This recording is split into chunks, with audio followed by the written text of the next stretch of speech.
Welcome to the top 3 online marketing strategies for new attorneys, brought to you by the American Bar Association and the Martindale Nolo Legal Marketing Network.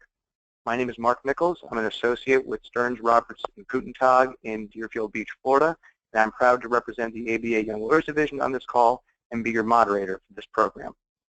With more than 400 members, the American Bar Association is one of the largest voluntary professional membership organizations in the world.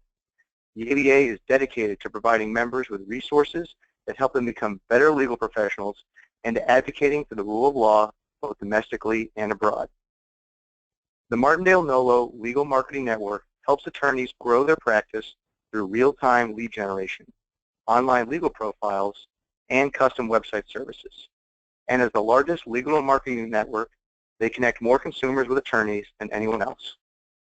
First, please allow me to introduce to you the panelists for today's program, beginning with Chelsea Langen, Vice President of Sales for Martindale Nolo, Madeline Xavier, Director of Trade Marketing for Martindale Nolo, Reza Torkzadeh, attorney with the Torkzadeh Law Firm, and finally, Ryan Beach, a bankruptcy attorney with the law offices of Ryan F. Beach, PLLC. During this session, the panelists will share top online marketing strategies, provide an overview of lead generation, give tips for creating and evaluating an advertising campaign, going over specific case studies, and answering your questions. Before we start today's program, I need to give you some housekeeping information for your benefit. First, this program is being recorded. Link to the recording and the PowerPoint slides will be emailed to all registrants and posted online immediately afterward. Second, as a reminder, the audience has joined this webinar in listen-only mode. You will have the opportunity to submit questions to today's faculty by typing your questions into the questions pane of the control panel. You may send in your questions at any time during the presentation. We will collect those and address them during the Q&A session at the end of the webinar and respond to any unanswered questions after the event. Now, let's get this program started. Chelsea?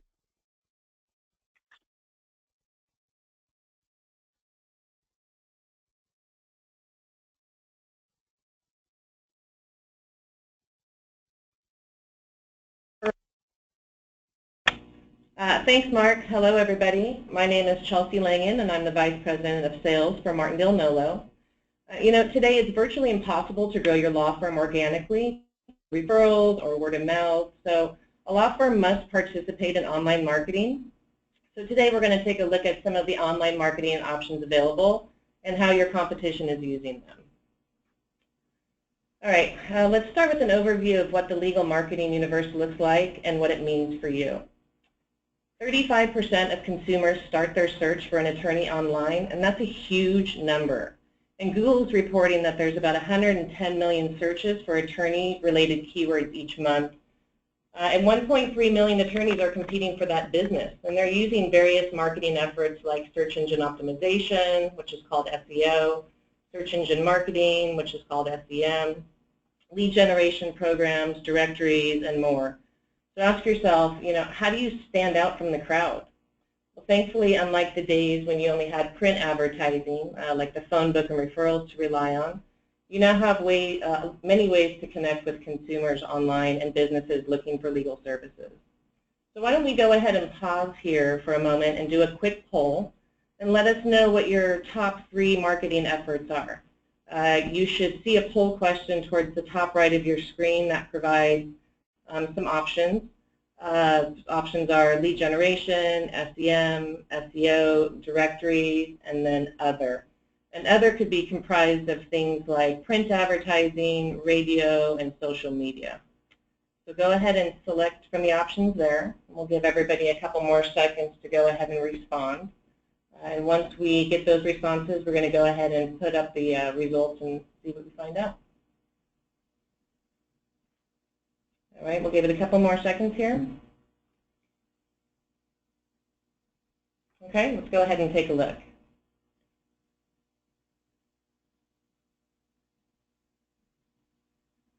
Okay, pretty interesting. Let's take a look and see kind of how these compare against our latest State of Online Marketing survey results. That really details the best performing online marketing initiatives from the attorneys we've surveyed. And while our survey data isn't complete yet, we haven't finally closed the survey, I'm going to give you a sneak peek of what our results are so far. So let me start by saying that our 2014 results did not break out lead generation and directories separately. So for today's purposes, I'm just going to combine those into two data points like they were in the 2014 results. And it's interesting to see here that the top two results continue to be lead generation and SEO. What's even more interesting is that lead generation and directories actually grew from 43.2 to 51.1%. And finally, the biggest drop year over year is SEM, going from 13.6% down to 1%. Now, I need to put a qualifier on that statement. Again, the survey isn't closed, and I have some theories on kind of why this has dropped so much, and a lot of it comes down to what the level of experience are for the recipients of those surveys. Some might be more established firms or less established firms, or have more or less experience marketing their firms online. So it's going to be interesting to see what the final results are from this year's survey and then next year's, to see if, is this a trend or an anomaly. And for this webinar, we're going to go ahead and focus on SEO, SEM, and lead generation, which are the top results. All right, so where do you start? And what are the golden rules for marketing your law firm? One, unlike any portfolio, whether it be your 401k or marketing, you should really diversify your marketing spend. And two, you need to make sure that you have a mobile, responsive, and professional-looking website that has a clear call to action and lead forms for the consumers to easily connect with you. Your website performance can impact your organic search results. So having a modern website can make a difference. And think of it this way. For those of you who do have a website, if your last website redesign is when Mad Men or The Big Bang Theory first aired, it's probably time for a refresh. And if you don't have a website yet, please start working on that immediately. It's not an option today, where 76% of the consumers search for an attorney online. 3, make sure you start out with a clear understanding of what your target cost per acquisition is and track your return on investment. And make sure to not forget to account for any time that it takes for you to manage your marketing efforts as well. And Madeline's going to be spending some more time on that. And finally, 4, make sure you have realistic expectations. The old saying goes, if it sounds too good to be true, it probably is. All right, let's dive into some of the most common ways people are connecting with legal professionals online today, and start with SEO and SEM. Search engine optimization is more commonly called SEO, is just really a technique that helps generate visitors to your website from organic listings on a search results page. So basically, your SEO efforts help search engines rank your site higher than the millions of other sites in response to a search query. And search engine marketing, also called SEM, is paying for advertising on a search engine. Some people also refer to this as paid listings, pay-per-click advertising, cost per click, or CPC advertising. And many, most savvy attorneys are using both of these marketing efforts. However, while the names are similar, the time it takes to see the results, manage these programs, and costs are actually quite different. SEO is constantly evolving, and it isn't what it used to be. And why? Well, this is because we're dealing with people and really how they use the internet and what questions they ask and how they're going to go about finding the answers is what really matters most to modern-day SEO approaches. Today, consumers are searching more for terms that satisfy a question. So in turn, you need to adapt your SEO strategy to that as well. So while we can do a whole seminar on SEO tactics, today I'm going to stay pretty high level. SEO often takes 3 to 6 months to see any results, and basic SEO is required to be found in the search engines. So while basic SEO is really something that anybody can do themselves, advanced SEO is really needed in order to rank highly. And it's cost prohibitive for many law firms. It requires a large commitment by you, or will require you to hire staff to manage it in-house or hire an external vendor. So while the clicks are free from Google, there is still a cost associated with it, especially if you're outsourcing your content creation. With SEM, the results are much faster. I kind of call this the instant gratification method. To create an SEM campaign, all you really need to do is select some keywords, write some ad copy, enter the cost per click that you're willing to pay and set a budget, and your ads will start appearing. So It sounds really simple, but I'm grossly oversimplifying this. But it does show you how easy it is to get started. However, I need to warn you that, while this can be an effective channel for many, the cost per lead is actually quite a bit higher than, or it can be quite a bit higher than other marketing efforts. Because you're paying for some time, you're paying each time somebody clicks on your ad, not necessarily that they're going to pick up the phone and call you. Okay, so let me just finalize this slide by talking about, there's a lot of acronyms in online marketing, so I'd like to sum it up by giving you a quick way to remember the difference between SEO and SEM. And really think about it this way, the O in SEO is for organic because you show up in the organic result, and the M in SEM is really for money because you're paying per click. Let's take a look at the anatomy of a Google results page, which Google recently changed, and it represents both SEO and SEM marketing strategies. It used to be that Google reserved the top 3 positions and the 8 down the right side of the page, which was called the right rail, for paid listings through their AdWords program. And that really gave you 11 opportunities to advertise your services with Google. And in February, they rolled out a very significant change to the search engine results page, which are also called SERPs. It's just another acronym we like to use in online marketing. And it capped the number of listings down to 7. So that means that anybody who was previously showing up in positions 8 through 11 were essentially evicted from the page. So Google now also splits the paid results and displays up to 4 ads above the organic listings, and the remaining 3, which we can see here in the number 1 section, towards the bottom of the organic listings. And then you still have the remaining 10 organic listings that can show up in between the 2 sections.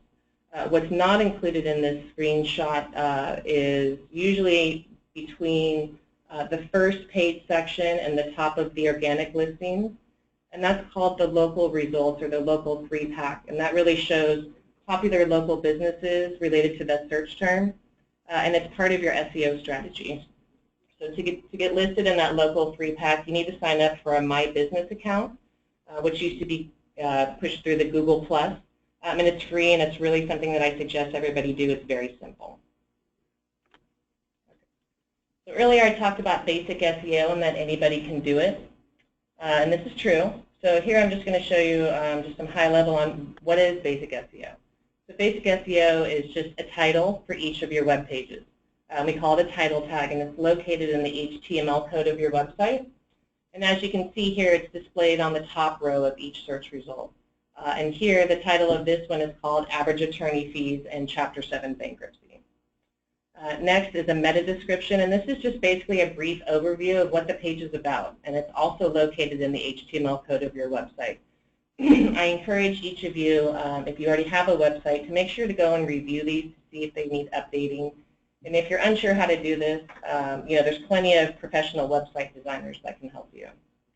Next is a search-friendly URL, which not only makes it easier for the search engines to understand what your page is about, but it also makes it easy for the person who's scanning search results to quickly identify whether or not your page is relevant for them. Next is a heading tag, and this helps you divide up the content on the page. Kind of think of it as a paragraph header, if you want to think of it that way. And I'd also like to just make a little point out here that it's okay for your heading to match your title tag. And finally, don't forget to create internal links, which are just basically links to other relevant pages within your website. Finally, Google will bold any keywords in the search result that match the search term to which which will in turn help improve your click-through rate. And click-through rate is one measure that Google uses to help refine their results. All right, SEM. So SEM is a quick way to get your firm promoted in those visible locations on the results page, really regardless of how relevant Google feels your website is for the search term entered. So like SEO, they're representing the results where they feel are the most relevant. SEM is a way for you to get in whether or not Google feels they're relevant. However, you may have to pay a hefty price to be there. So remember, SEM is generating visitors to your website from paid advertising. And if you remember that there's now 7 opportunities to show up on any page. So your ranking is based on 2 things. The price that you're willing to pay and how many people click on your ad. So, remember, Google's not making any money by displaying your ad. They're only making money when somebody actually clicks on it. So they have a vested interest in maximizing that real estate on their search result page to make sure that they're making the most from any visitor. So before you start, make sure you have a clear understanding of your website's visitor to lead conversion percent, and what your target cost per acquisition is. And finally, make sure you set a budget. SEM can get very expensive very quickly. And while there's some great keyword prices out there, the average costs are still somewhere between $10 and $100 per click. And finally, with the reduction of the number of ads per page, no one's really sure where the keyword prices are going to go yet. But some of the attorneys that I've talked to have shared with me that while they were expecting their CPCs to go up, they haven't really seen any quantifiable differences in their campaigns yet. But others have also shared that they're starting to see some margin pressure now that they're having to try and bid at least in position 4 or higher. Okay, so I'd like to end my segment with some recently published keyword prices. It's not going to surprise many of you that legal keywords are the most expensive, and prices for the same keyword can vary by search engine. So I'd like you to ask yourself, would you be willing to pay Google $47 to have the opportunity for somebody to click through your ad and visit your website while they're searching for the term attorney? Or $450 if you're an Orange County personal injury attorney who are looking for accident victims? All right, thanks for your time. I'm going to go ahead and turn this over to Madeline, and she's going to break down the differences between lead generation and directory services. Welcome, Madeline. Hi, everyone. Thanks, Chelsea. My name is Madeline Zager. I'm the Director of Trade Marketing at Martindale Nolo. And like Chelsea said, SEO and SEM are definitely important. Make sure that you take the necessary steps to do the basic things for those two marketing strategies. But these approaches take anywhere from 3 to 6 months to take effect. That is, to start generating leads for you and your client, hopefully. So my question to all of you is, what do you do in the meantime? Do you wait and pray for business? I say not. And so today I want to talk with you about some services that are going to help you generate the volume of leads you need to start generating business a little bit faster, and especially that capture market share that you may not already be capturing.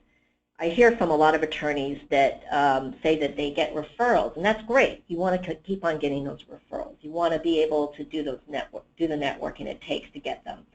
But eventually those referrals are going to get exhausted. And so lead generation and directories, you need both of these to start getting some additional leads in while those services are working for you in the background. So let's talk a little bit about how both of these services get the leads that they sell to you.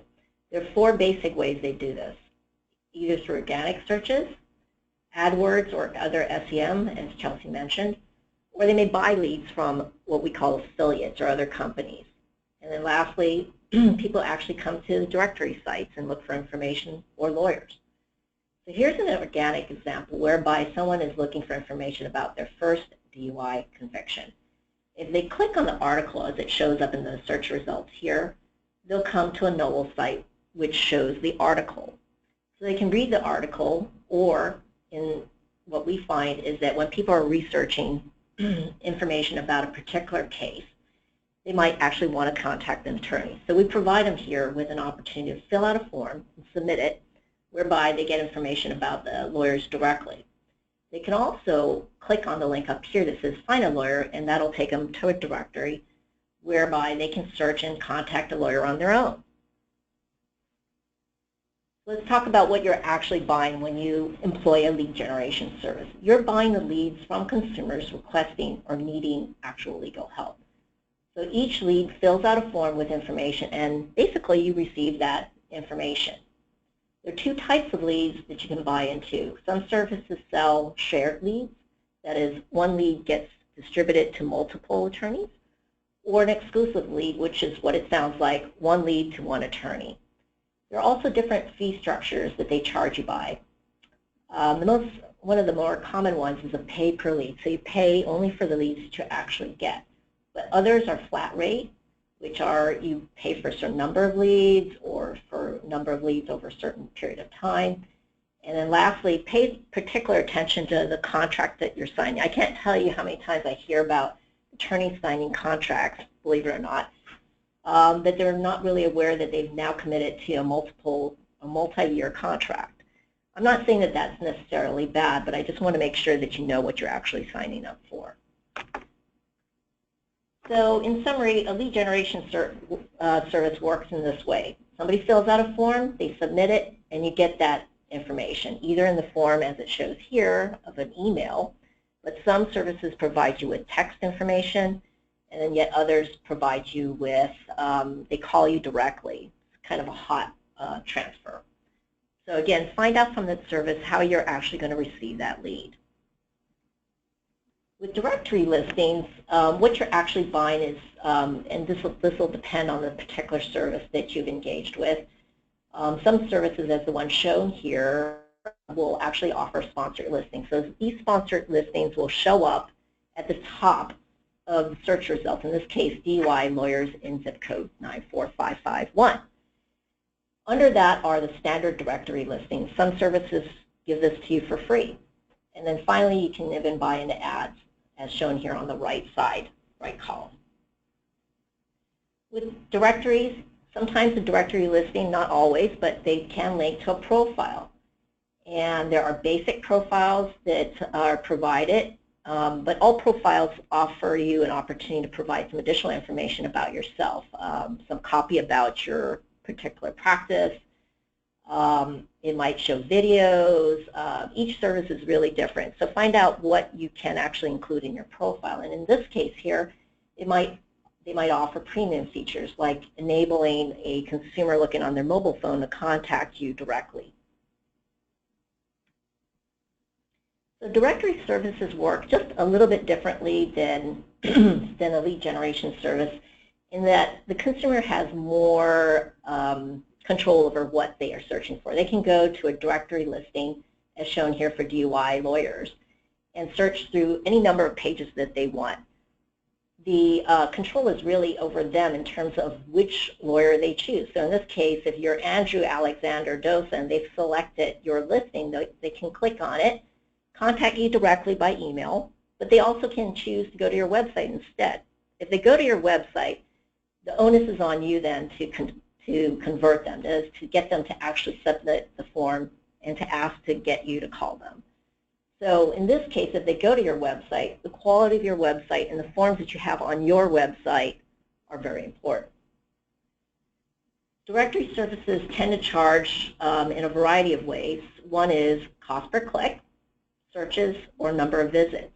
So again, find out what you're actually being charged for, because all of these are different kind of metrics, as I'll show in a few minutes here. So let's say that you engage a lead generation service, or for that matter, start an SEM campaign. It doesn't really matter. What does matter is how you, the fact that you need to generate a certain level of leads to equal the amount of revenue that you want to generate. What else is important are two metrics that I'm going to talk about more, are the cost per lead and the cost per acquisition. Not all leads, as I mentioned, will actually convert into a new client. So there are what we call conversion factors in marketing. And as you see in the chart to the right here, even if you get a visitor to your website, not all of them are going to actually submit the form. Maybe 7% might, as shown here.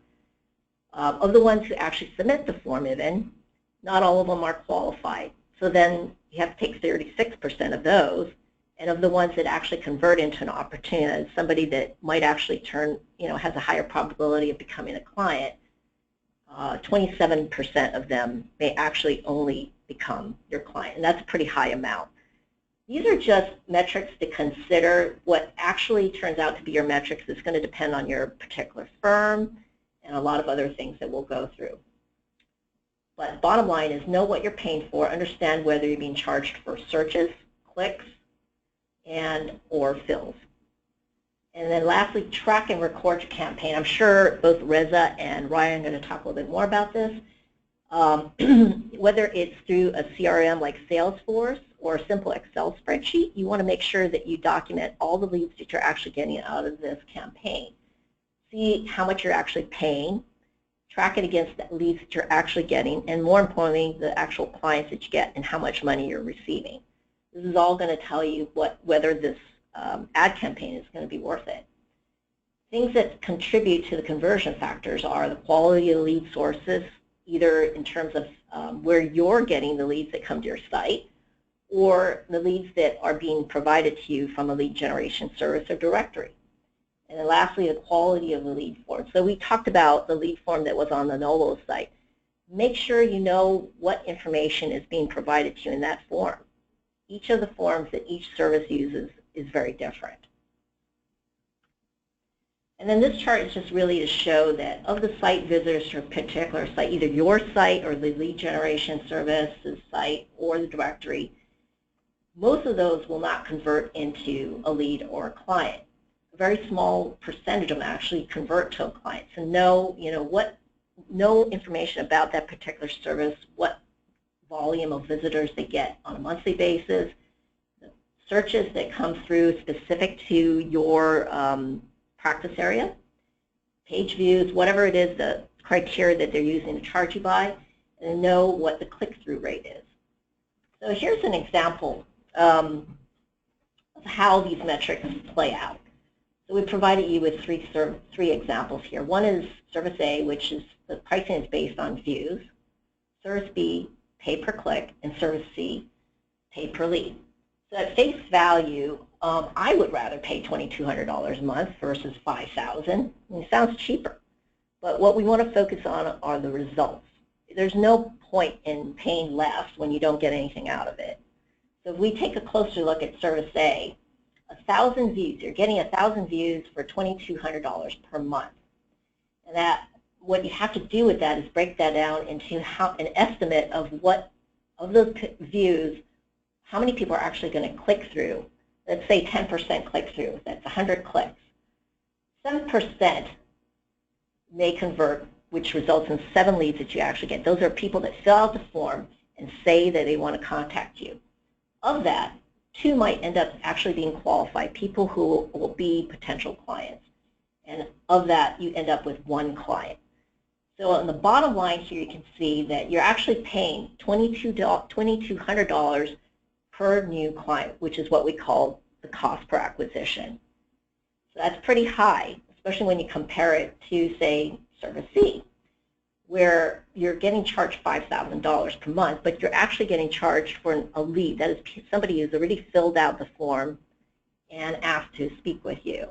If we break that down, the bottom line on that is that you're now only paying $357 per lead, or I'm sorry, per acquired client, and that's a lot cheaper than that $2,200, or for that matter, Service B, which may be a search engine marketing campaign.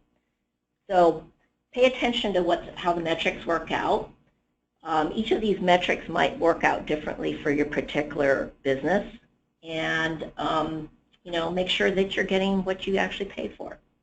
With that, I'm going to hand you over to Reza now. Reza? Thanks, Madeline. That was all really great stuff. I first want to thank the ABA and the sponsors today for inviting me to speak on what I consider the most important area of any law practice, and that's generating business. When we all went to law school, we never really thought that if we are going to open our own practice, that we'd be spending more of our time trying to figure out how to get the clients in the door. And so I think I want to also congratulate all the solos for taking this exciting challenge and this exciting road to being a business owner and an entrepreneur. And it's one of the most exciting combinations to be a practicing attorney and entrepreneur that I can imagine. So I'm really excited for everybody that's here today. And it certainly shows a dedication and commitment to your willingness to learn and certainly take some advice and take the small step towards increasing your caseload. So I just briefly want to talk about what Chelsea mentioned about having a website. So if you don't have one, just get off of this webinar and pick up the phone and figure out how to get one, because that is your foundation for online marketing. Without having a website that's effective, you really will be wasting any time trying to use any of the SEO or SEM features that are one of the critical channels for online advertising. So go get yourself a really good website. And when I talk about really good website, I really mean that the calls to action need to be very clear. The web forms need to be very clear. Chelsea mentioned responsive. And what that basically means is a responsive website will be a website that works on all devices. So whether it's a cell phone or a tablet or a desktop computer, the website looks and functions properly across all devices. So you want to make sure that the website you do get is responsive. And certainly SEO has been evolving. And I think what we see in our practice is that more than half of our traffic now is coming from mobile service. So most people are not pull out their phones and they do a quick search. So you want to make sure that you're focusing on mobile just as much as you would be focusing on desktop website. Madeline had a really funny slide. It said, "Pray for business." So I thought that was really funny, because you'd be surprised, but there are a lot of our colleagues who do that, who wait around and are trying to figure out when and where their next case is going to come from. But you know, you will have a lot of competitors who do take the initiative and use all of the channels that Madeline discussed, and they really are willing to test and explore other options and discover new lead channels to bring in the new cases. And I'll tell you, because we've tried most, if not all, of the lead sources that Madeline discussed, and they all do work in some degree or another. Madeline also talked about briefly tracking, and that is one of the most critical elements to your marketing campaign, is being able to track A, where your leads are coming from, B, what it costs to get each one of those leads, and C, whether or not the return on your investment was worth it. You might have a lead channel that is producing 100 leads, but if those are leads that are either non-paying clients or those are leads that are just not generating the income for you, well, then you need to reevaluate it. But the first step is being able to track that. So as the leads are coming in, you need to set up a process where you're tracking where they're coming in, and you can look back. We do it weekly here at our office, but you want to make sure that you are looking at the analytics on that. So having said that, I had a mentor when I first started, and he told me that the most important part of a case is getting one. And it rings still true today. And you know, without being able to get the business, we can't practice law. We can't do what we went to law school to do and what most of us are passionate about. So even though it's really important to be an excellent lawyer and to be able to advocate for your clients, the most important part of that is being able to get one. The next thing that someone told me that I thought was really great is they said that your most important case will be your next one, which plays a part in our marketing program, where, you know, we here at the firm are continuing to push our marketing program to make sure that the case flow is coming in and that we're able to effectively allow our lawyers to do what they want to do best. What I'll tell you is this: until you have an intake process, until you have figured that out, I wouldn't spend any money on marketing. I wouldn't buy any leads. I wouldn't spend any money on search engine optimization or marketing or any other channel. And I say that because if you're a solo, it's going to be very difficult for you by yourself to properly manage your intake.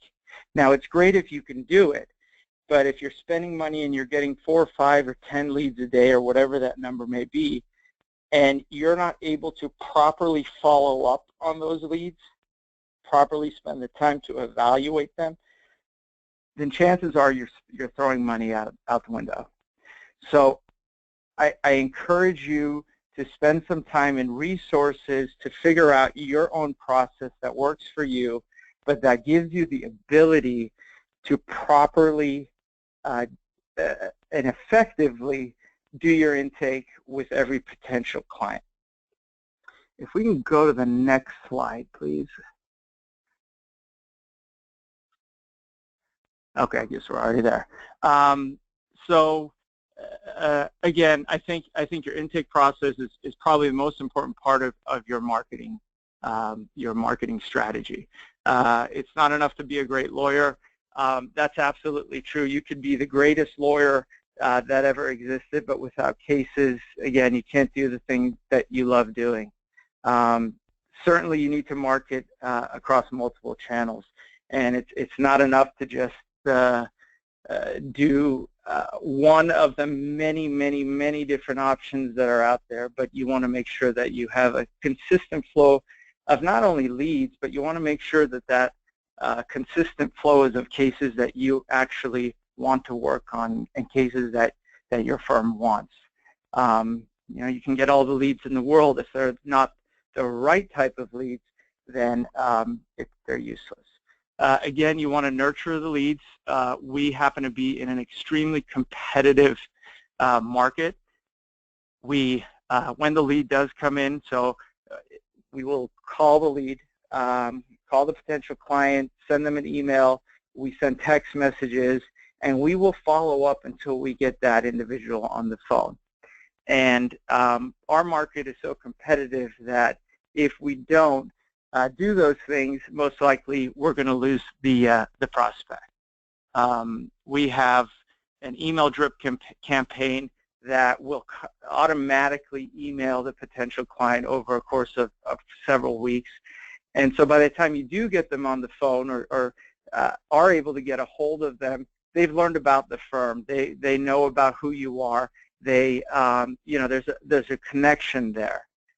Again, I'll just finish with, don't try to do it by yourself. It certainly is a team effort. We learned that the hard way, and make sure that you're able to track all of the leads and track your results. That's the only way you know where you need to make changes, where you should invest more time and resources, and where you need to maybe move on. So with that, I am going to ask Ryan to take over. Thanks, Reza. Can everyone hear me? Well, yeah, I'm a bankruptcy attorney here in Michigan. I started with a medium-sized firm, then went out on my own about 1.5 years ago, and I have to say it's been very exciting. Harrowing, but very exciting, and I think really the first 6 months is the toughest time. Because like Madeline's slide, you're sitting there and you're praying for new business. I think every new attorney or new firm has had that experience. Things are slow. Now, when I first started, I didn't have a lot of capital or a lot of money to throw into advertising. So what I did was I started with Craigslist or did direct mailings, and I had a very limited AdWords budget. So I put the emphasis on free or virtually free advertising methods. Because what I had was time. I had lots and lots of time. So, I had to get those first clients in, start building up the book of business, maybe start working on getting my name out there, getting referrals in, and then build up my budget for advertising and throw it in things like AdWords, Bing, Nolo. In my experience, AdWords, Bing, other pay-per-clicks, they're very expensive. I think they're very worthwhile. But again, when people are starting out their practice, most people, they just don't have the budget where they can throw it into something like that.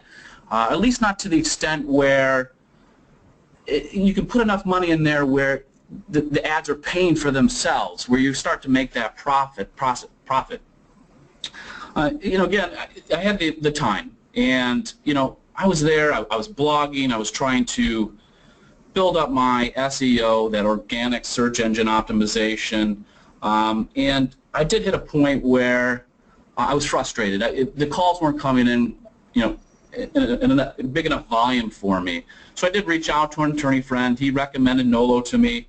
I tried it out, and I started receiving about 15 to 20 leads per month. And again, because I had that time, I jumped on those leads immediately. And like Reza said, when you're in a competitive market, you got to jump on the leads. When someone calls, you got to be the first to call them, because first is often the winner. My strategy was always call the person. If you get a hold of them, great. Send a follow-up email so they have your contact information. Maybe they have a link to your website. I also like to include links to reviews that I have out there. If you don't get a hold of them, leave that voicemail. Send them an email. I like to send them times that I have available for free consultations. And if I don't get a hold of somebody by phone, if I don't get a hold of somebody by email, I follow up, and I follow up, and I follow up. And you may feel like a pest doing it, but it's what it takes. You have to be persistent. There is a way to keep contacting somebody in a way that's not so annoying, but in a professional manner. And I think finding that balance is important. And given my clientele, I know how they are. Whatever type of law that you're doing or you're trying to do, you always got to step back and ask yourself, who are my clients? How do I need to approach these people? My clientele, I know that they need a little encouragement, maybe a little hand-holding, so the follow-ups, maybe providing information, getting them maybe to feel more comfortable about the process, getting them in, I think is very, very important. Now, advice for those that are just starting up, I think it's been said, but I think it needs to be said again, you need multiple advertisement methods. You can't just rely on one. You got to get your name out there in several different ways. And I think you need to utilize as many free advertising methods as you can, because again, when you're starting up, you just don't have the capital to throw into some of the more expensive advertising methods. Leads, great low-cost method of getting clients, but you got to jump on them as fast as you can. First call, again, is often the winner, and you got to be persistent without being an annoying pest. You got to follow up. You got to show that you have the time to answer questions and provide the support that these people are looking for. And the other thing I would say is that if the leads have legal questions in them or issues that pop out inside those leads, you need to address them. Show the potential client that you understand their issues and you know how to fix them. You can send them emails, generic emails, but they may be getting tons of emails from other attorneys that look just the same. So if you can make your email stand out, I think that's going to go a long way. And again, following up with the clients, especially at the end of the process, is a great thing too. Making sure that you get those reviews, because what I found is that there's a lot of attorneys out there, but people call me because of the reviews that I have out there. So, don't just drop these people after you've gotten them as a client, you filed their case. Keep following up, maintain that relationship, and follow up at the end and ask them for a nice review. It'll really go a long way. And now I think I'm going to hand it over to the next speaker. Thank you, Ryan. We appreciate the time, not just from you, but from all of our panelists. And I want to thank the participants of this teleconference, because we've gotten a lot of good questions, which I'm going to try and moderate the questions and direct them to who they're going to. And our first question I'm going to direct to our solos, and I think Ryan can answer it first, and then Reza. What are your thoughts about hiring a marketing or ad agency as opposed to doing the marketing and advertising on your own? Well, I mean, that sounds expensive. So I think doing something like that really depends on where you are as a firm. If you're first starting out, I don't think that's a worthwhile thing to do. I think you can do a lot of this stuff on your own. Again, I think with the time that you have when you first launch yourself, there's so many things that you can go out there and do to get your name out there and try to come up with potential clients. So I think that's something that you probably want to look a little bit further down the line, and maybe Reza can speak about that.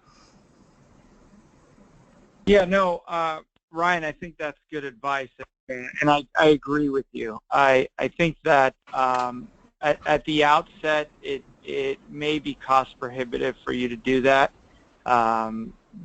especially just starting out. There are better places to spend your resources. So I'm not saying don't do it, but I think I agree with Ryan that maybe that's something you certainly would want to look at down the line. Okay, and the next question is for Chelsea. Chelsea, at the very beginning of the presentation, you had discussed a variety of ways to connect with potential clients, SEO, SEM, lead generation. Could you approximate how much time or money a young solo attorney should devote to each of those? Is there sort of an ideal use of resources to maximize your return on investment? Sure, that's a great question. It's a little bit of a loaded question because it's going to vary by attorney, but my suggestion would be just to set aside what is your marketing budget each month, right? And once you have that number in mind, then you need to turn around and split it between each of the marketing methods that you are going to apply it against. So one, there's free services. You should definitely go out and utilize all of those available. And let's say you're going to take, let's say you have a $1,000 monthly budget. You might allocate 30% of that to lead generation, or maybe, and then 30% to, some sort of SEM, and then 30% towards content creation in your SEO efforts, or 33%. Sorry, that's not exactly equaling 100, but you get the idea. So it's really going to vary, and you also have to think about, do you have time to manage this? So one of the things that was mentioned is making sure that you have your intake set up correctly before you start these marketing services. Because if you start to utilize them and you're starting to get the leads in, you got to make sure that you're able to follow up with them appropriately. And I'll point out that a lot of the attorneys that I work with, it may not be the attorney who is the individual who's reaching out initially, especially if they're in court. They may assign their receptionist or somebody else who's in the office just to do that initial intake and schedule the appointment to get in, just so they can make that connection with the consumer. So I think it's going to vary. I think you need to look at your time, and I'd love to hear some additional feedback with Ryan and Reza on anything else you'd like to add. This is Reza. I think you're absolutely right. I think a lot of the focus should be placed on the intake process, especially when the volume of leads increases and you're running around doing all our lawyerly stuff. You want to make sure that you have a way to make sure, and I call it nurturing the leads. You want to make sure that your office is repeatedly following up and you're taking the steps necessary to get the case.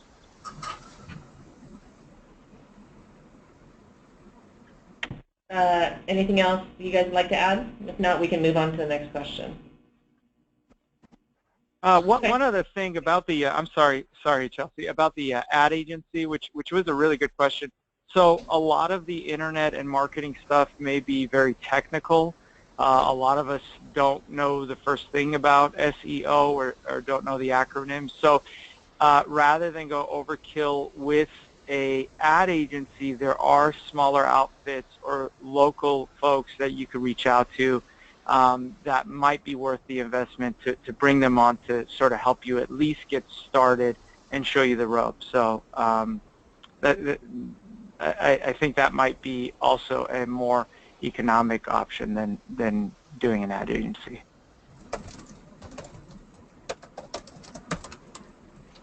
All right, so the next question is for Madeline. Madeline, this is a two-part question, and the participant asks, how do I get the most return for my marketing dollar, and what form of online marketing gives the biggest bang for the buck? Okay, so that's a great question. I think it's that's going to differ for every law firm or solo as well. I think the trick there is to try a variety of things. I think you hear that over and over from us. but to evaluate them as you go and maybe take on one service at a time. So say, for example, you're starting with the freebie stuff. That's a no-brainer. Then move on to adding search engine marketing or lead generation and evaluate the results that you get. So this is how you're going to figure out which one's going to be the most effective for you and your firm. From there, just keeping the ones basically that work best and getting rid of some of the ones that don't. And I think I'd like to add in, this isn't a set it and forget it kind of strategy. Marketing is something that you've got to constantly keep an eye on and constantly evaluate. What might be working one month maybe, is a little bit slower the following month. But overall, you need to look at it from a, your overall return on investment, and then adjust your marketing dollars as you get your results. Okay, another question for Reza and Ryan, and we'll start with Reza this time first. What of your marketing efforts have produced the most paying clients, and which are the ones that you've tried and have been unsuccessful? So for us, we are a contingency firm only, so we do personal injury cases. So we don't have paying clients. But I'll tell you, as Chelsea and Madeline were saying, the internet is evolving. So when we first started out with our online marketing, I think the most effective was the organic rankings in the search engines. And when everybody started jumping in onto online marketing, that died down a little bit. And then I think pay-per-click was effective for a very long time and then became cost prohibitive. So I think it's all evolved. I would say the most effective for us now are lead generation services that we've been discussing. But it's changed so much. You think about the time when lawyers used to advertise in the Yellow Pages and on TV, and those used to be the two main advertising channels, and most lawyers I know now are out of both of those avenues of marketing. So I think you definitely need to keep an eye on it, and that is why it's so important to make sure that you're tracking and you're getting the data that you need to make sure that if one advertising channel does start to dip, then you can move your resources to another one, because it is and can be very expensive. This is Ryan again. In my experience, AdWords and lead generation are my top client generators. So AdWords again is very expensive, but it more than pays for itself. Lead generation, Nolo, for me has been a lot less expensive, and it way more than pays for itself. I think Reza makes a really good point about tracking. Again, that's so important, tracking where your clients are coming from. I think you should, don't be shy about asking, how people heard about you when they call you, or when they come into your office. If you have a form that you fill out with people when they sit down with you, or you have them fill it out when they sit in your waiting room, you should have something on there that says, how did you hear about us? Try to, at every step, try to make sure you get that somewhere, so that at the end of the month, when you're evaluating how these things are going for you, you have something to measure it by.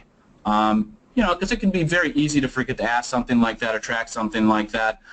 You can get excited when somebody walks through your door and wants to pay you money, but make sure you track it, and make sure you're using a lot of multiple sources for advertising. Okay, Ryan, we had gotten a specific question for you, and the question was, what was your approximate monthly budget on lead generation when you first started out?